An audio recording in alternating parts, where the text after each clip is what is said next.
Hi guys, and welcome to Theatre Talk with Wayne, a weekly vlog that I do on a Thursday, where I talk about the shows that I have been in the last 12 years. As you have noticed, I've been going through all the plays, and today we'll be talking about Alfred Hitchcock's The Rope. Well, Rope. It was obviously presented by Musenberg Dramatic Society, and it was done in 2013. What?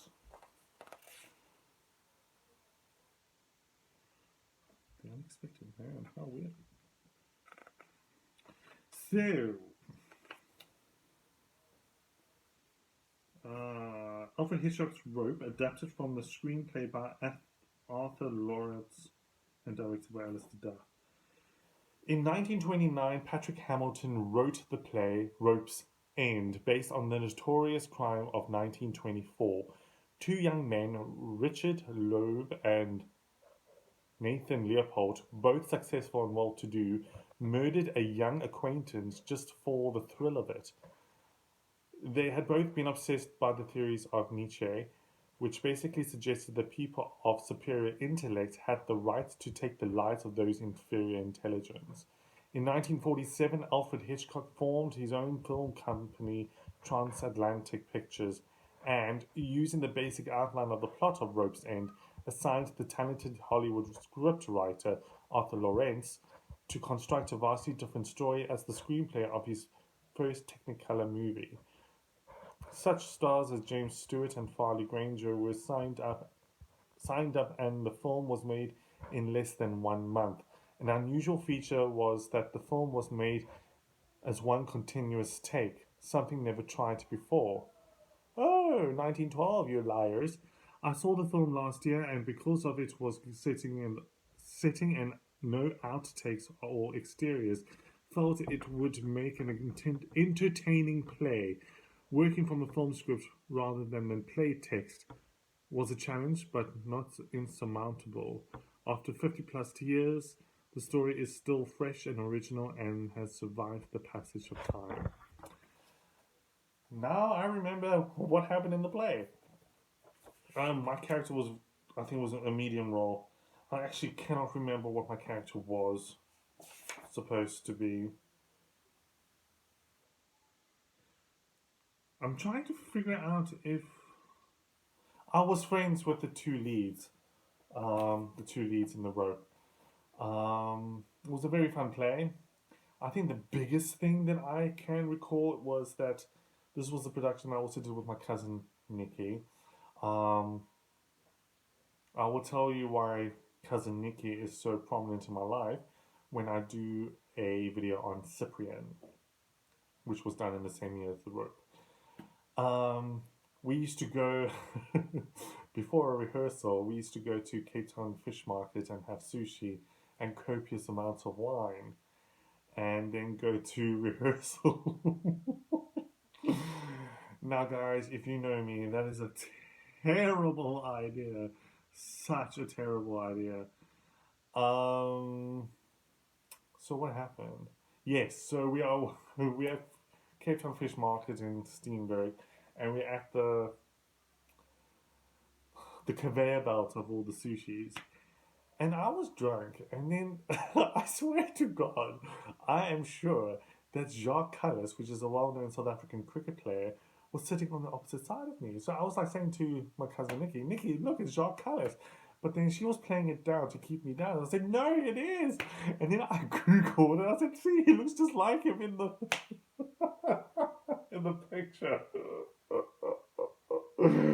Oh my God. If I ever become famous, um, hopefully I'll be able to tell Jacques Callis that it was me who was doing that funny thing. I'm sure it's Jacques Callis. Um, but anyway, um, the one thing I kind of find so weird is that if I have short hair, they want me to grow my hair, and when I have long hair, they want me to cut it. It's like, where is the common ground here? Um, well, that was one of the issues because I cut my hair to to a point that it looked like I had a peanut on my head. If you actually go onto my fan page and go through the productions that I've done, I think you can see the haircut. Um, what is it? Yeah. So it wasn't opening night. I think it was our final dress rehearsal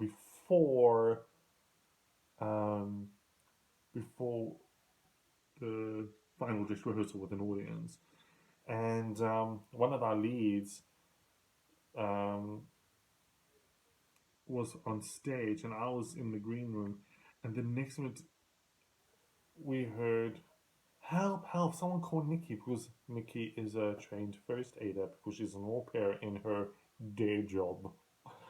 And we all ran onto the stage, and there was the lead having a epileptic fit.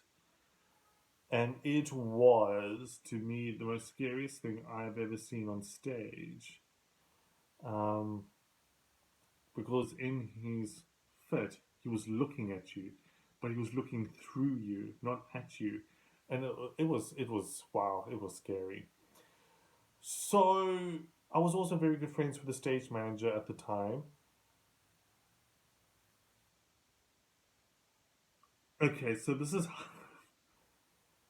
how did this work?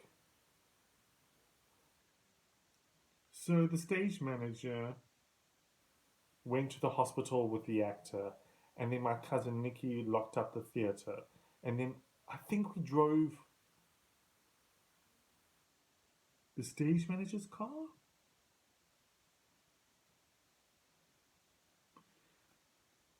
Yes, we drove the stage manager's car to the hospital, which was Vincent Pallotti in Pinelands. So we went from Musenberg to Pinelands, and then from there we went back to the Mars Theatre to pick up the actor's car. But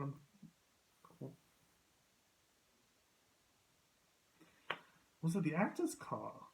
Well, then how did Nikki get home?